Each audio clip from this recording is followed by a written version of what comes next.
waxaan joognaa madaxtooyada Djibouti waxaan wareysi gaar ah la yeelanaynaa madaxweynaha dalka Djibouti midana Ismaaciil Cumar Geele maalin wanaagsan madaxweyne ahlan wasahlan subax wanaagsan madaxweyne waxaa jirta in dhawaan lagu doorto mar kale madaxtinimada dalka Djibouti inaad hogaamiso ballamo badan aad sameysay maxaa ka hirgala ballamadii xilliga doorashada waxaan naga xigtay doorashadii 8 months 8 bilood Soomaa 7 bilood waxa dee aan ku talagalnay markaas ama aan dadweynaha hor dhignay ama aan himiladeennii aan ka dhignay waxay ahayd priority ama awlawiyadda Djibouti hala siiyo waxay ka dhigan tahay dadweynaha in la siiyo dalka yani hor mudnaanta la siiyo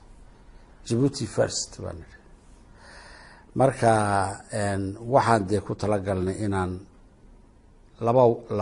laba khasladood shaqada iyo guriyeenta labadaas mashaariic waaweyn oo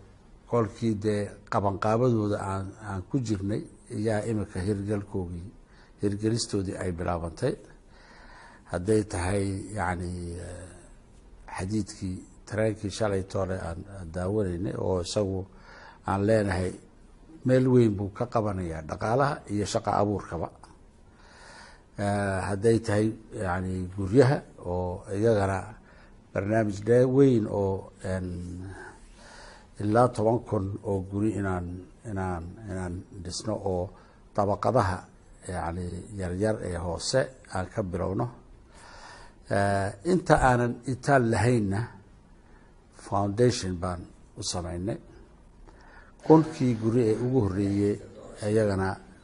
madaxeygii waan bilownay oo waa la wadaa social insurancegiina yani caymiskii bulsho oo ah in qof kastiba uu daawo heli karo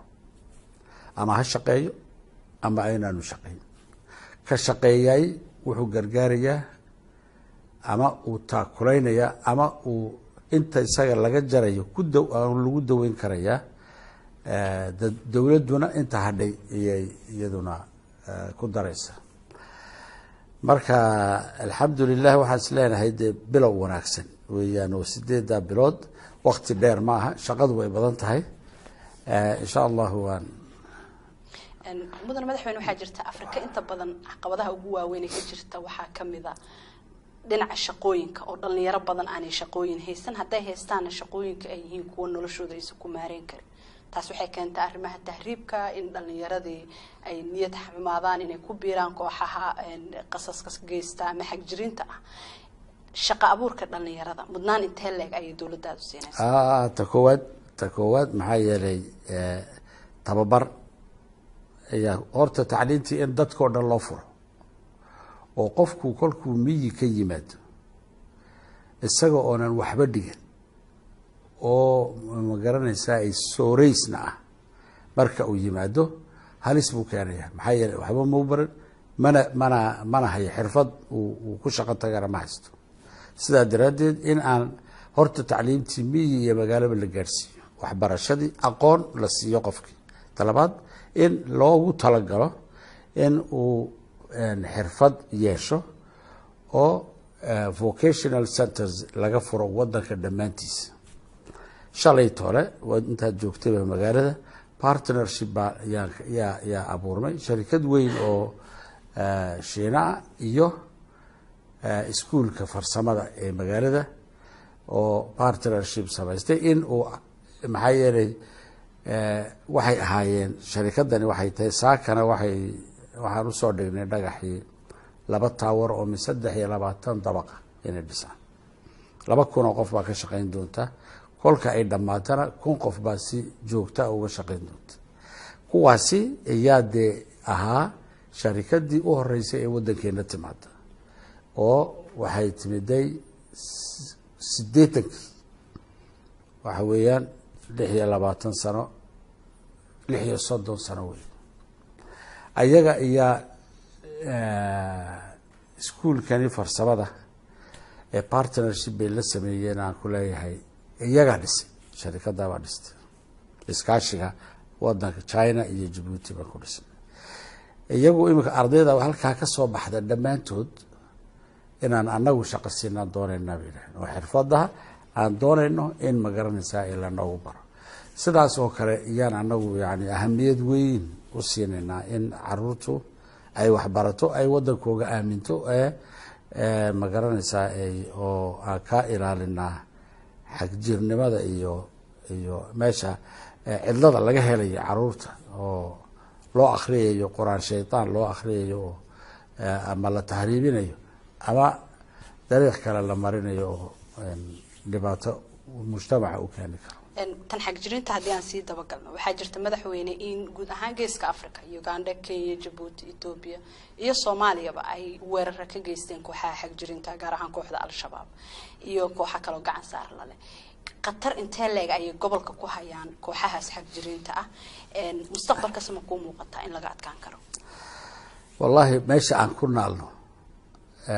ayaa keenaysa imika dee qoladiinkii kale ee galbeedkuna way nala qabaan sidaas laakiin waxa aan qabnaa anagu in waxani wax jira weeyaan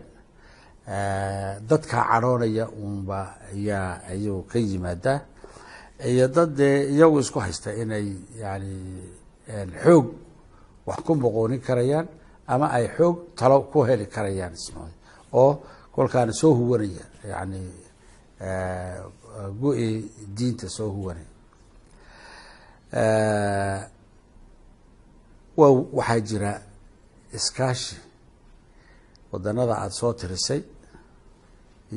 iyo oo ka dhexeeya xagga farsamada iyo xagga nabad sugidda iyo xagga profiling waxa la yidhaahdo oo waxaan u bixinay samatalis baan u bixinay oo booliisyada regionka oo dhan iyaa leh yani iskaashi joogto ah leh oo warka isku tabisa oo magaranaysaa in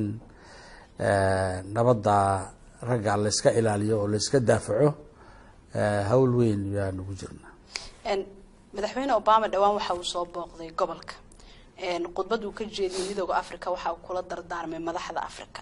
inaanay muddo dheer xilka sii joogin oo dimuqraadiyadda iyo maamulka la ballaariyo inkastoo mar dhow lagu doorto waqti badan ku harsan yahay ma ku tali jirtaa mar kale inaad is soo sharaxdo sheekada ragga dadka qarbigu yani horta qof bini aadamku ma awoodi karo in uu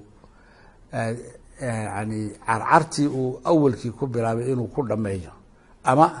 uu da' baa jirta itaal baa jira yani fikir baa jira yani waxa aan markaniba aan dadweynaha oon iska kari waaye mooyaane anigu damac sidaa malihi laakiin yani dadka de waxaan siinaynaa casharaan siinaynaa afrikalihi ayagoo waxa haysta waad garanaysa ya kolkaa nin sii jooga iyo ku soo jeeda iyo ku sii socda iyo ku soo socda wax ka khuseeya ma jiro Djibouti waxaa xarumo kula mudana madaxweyne dhowr wadan oo caalamka ka kala tirsan siyaasad ahaan u kala fog mararka qaar deegaan ahaan u kala fog waxaa kamid ah Shiinaha iyo Mareykanka Jabaana xarumo kule wadamada Yurub qaarkooda kule dad badan ay isweydiiya sida Djibouti ay u maareyso xiriirada dalalkaas aan iyaga dhexdoodaba heshiiska ahayn ama dhaqaalaha Afrika isku haya ama siyaasadda Afrika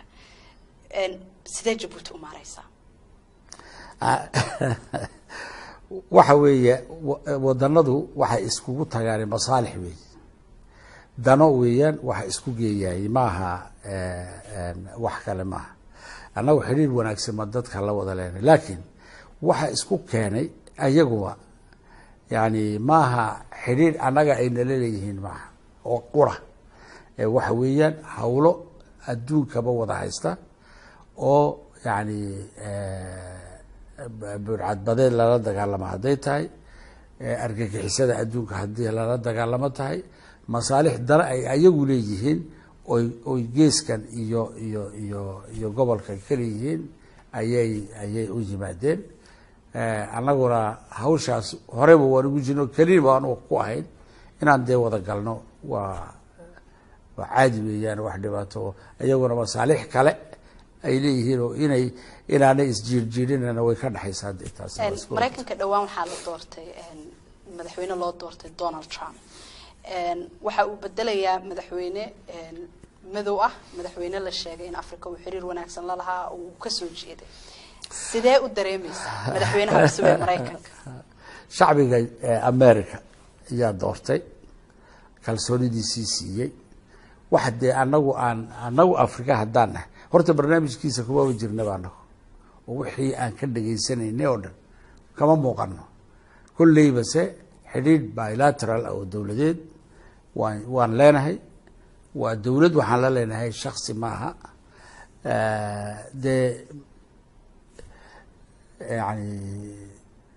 comment aan ka samayn karno yani sida uu noqon doono mala awaalayna ma jiro.